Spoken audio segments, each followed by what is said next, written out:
Hello and welcome to the Glowface Digital Wellbeing Podcast. I am, of course, your host, David Talbot, and welcome to another episode of the podcast. Thank you for taking the time to join with me today. You can hear some background noise a little bit. That may be my aircon blaring through as it's pretty hot in Sydney today. So I've got it cranking right now to keep the room nice and cool as I pull together this quick podcast for the week.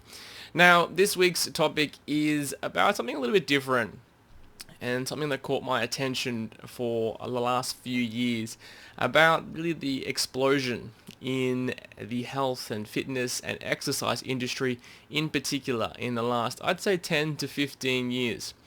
Now, there's probably a variety of reasons as to why that is. I think one of the main reasons, of course, is the fact that it's just better for us. It's better for us to be exercising, for us to be healthy, for us to be moving and fit, building muscle.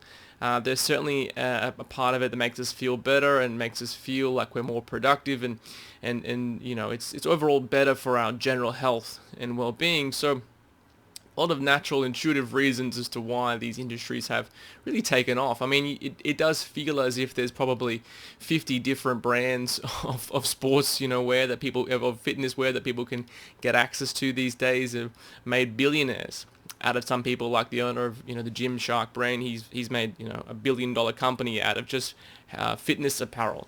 So there's so many fitness apparel companies out there, so many different ways that you can look the part in the gym or in the group class, but it's really taken off. I feel like every second building is almost a gym these days. There's so many gyms around, so many opportunities, particularly in Sydney, hugely popular, and I'm sure it's the same in most of the Western world as well, as it really takes off.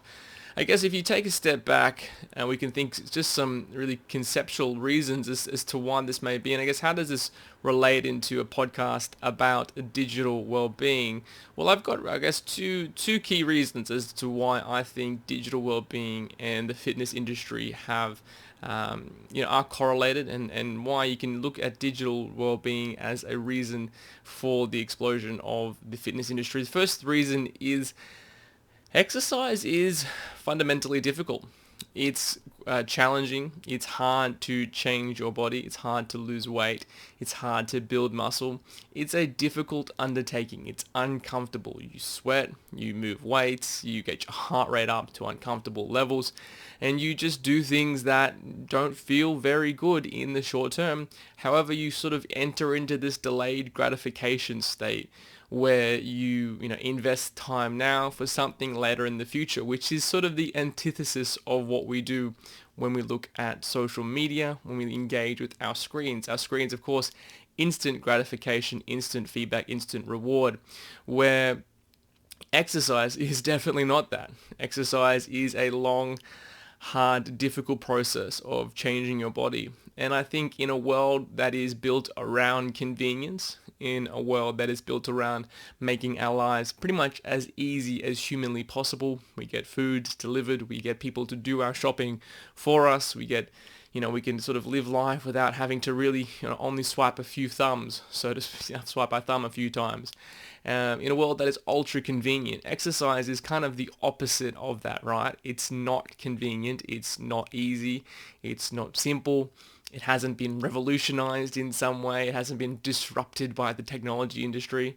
I don't think you're going to find an AI-driven gym anytime soon, though. You'll probably find an AI-driven exercise routine. I don't think you're going to have, Apple invading this space or Facebook invading this space, or, I do think, of course, social networking has definitely invaded the gym space. Everyone needs to post their workout. Everyone needs to post their content online. I guess there's nothing really wrong with sharing, your experience. Of course, that's part of what we do online, but it certainly has played a role in the growth of the industry by sharing the different ways you can look, of course, by exercising. That's a part of what sharing that on social media is. But I do think fundamentally part of the appeal, and not so much explicitly, but more implicitly part of the appeal of exercise, is that it's difficult, is that you enter into something that's difficult in an age, in a world that is built around convenience fundamentally. The second reason that I think exercise has exploded is because of how it makes you feel whilst you do it. In fact, how it keeps you in the present moment. Our screen devices are constantly trying to take us out of the present moment. They're constantly trying to take us to the past. We want to look at an old memory. We want to think about how things used to be with friends or family. We want to be somewhere else. We look at people's posts and we perhaps think about what it might like to be with them at that party or at that holiday, or next to them at that restaurant, wherever it is. Social media takes us to other locations. It takes us into the future, where we want our life to be in a few years' time. Do we want to be like family X or family Y that we think look happy? Or we want to be like person A or person B who's strong or healthy or fit or whatever it is? Do we want to be like these other people? And social media will do that to us. It will take us somewhere else, take us out of the present moment. And of course, nothing wrong with that in small doses, but when we let that control us, that's when it becomes a problem. Exercise forces you to be ultra present. Now, when you're moving weights, for example, I did a lot of squatting. Might not look like it when you see me. I actually have a torn cartilage in my right knee because I did so much squatting the last few years. I've injured myself and got a bit of arthritis, but it's probably my fault more than anything else. But I did overdo it, certainly. But I did used to squat. I loved full depth squats, sort of ass to the grass squats, as you might call them. And one of the things I most enjoyed about the experience is that you were forced to be so present when you were doing that exercise. Particularly when you were going for a heavy working set, a heavy, 5 rep max, 3 rep max, or even a 1 rep max lift. You're at the bottom of that squat, and your head is nowhere else. Your mind is not thinking of anything else except being in that moment, moving that weight as much as you can, struggling against that object as best as you can for that moment. And then you move it and then you do it again. You are just ultra present when you're exercising. And this goes for most every exercise. You are, doing a bicep curl. You're thinking about contracting your bicep. You're moving the weight in some way. Your brain is focusing on the activity at hand, particularly because it relates to number one. It's difficult. You have to be focused. But in saying that, I think that's part of the appeal, is again, it goes against what our screens do. Our screens take us away from the present, where exercise keeps us in the present. It keeps us focused on the here and now. And there must be something inside of our, innate human condition that goes, you know what, I'm a bit tired of being forced into thinking about the past or the future. I just kind of want to be present for 10, 15, 20 seconds. I want to be ultra present. And doing something hard like exercising is a great way for your brain to take 20 seconds, 40 seconds, a minute, however long it takes to get through that rep, to be ultra present. And if you're thinking about anything else and you're trying to do a 1 rep max for 100, 150 kilos, 200, however strong you may get. People get incredibly strong these days.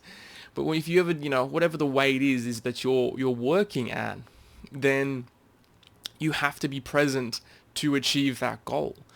And I think in order to, of course, to do that thing, you need to be present. So, what I'm trying to say here is that the act of exercising, the difficulty of exercising by pushing your body to the extreme, it forces you to be so present. I mean, that's why I love doing it. I love exercising. I do a lot of CrossFit. I think it's a great sport.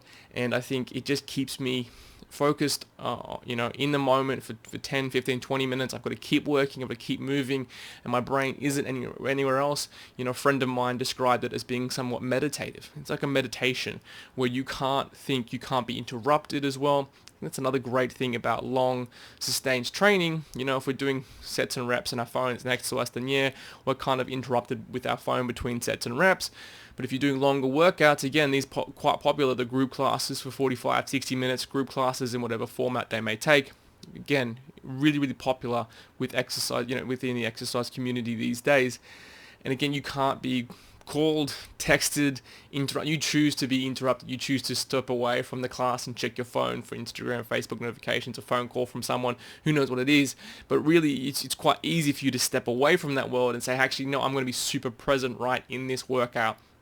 And there's an appeal to your brain, and I'm not sure what it is scientifically, but I'm sure it's there, that says, hey, I need this time to unwind from the noise, the chaos of screens and the constant connection that it brings, and just be disconnected for a period of time and be ultra present. So there's my thoughts and my two reasons why I think exercise has exploded. Number one, it's hard and it's odd to want to do something hard in a world built on convenience. And two, it forces you, to be present in a world that constantly pushes you into the past or into the future. Thanks so much for listening today. I hope you enjoyed the podcast. We'll be back again next week with some more thoughts around digital well-being.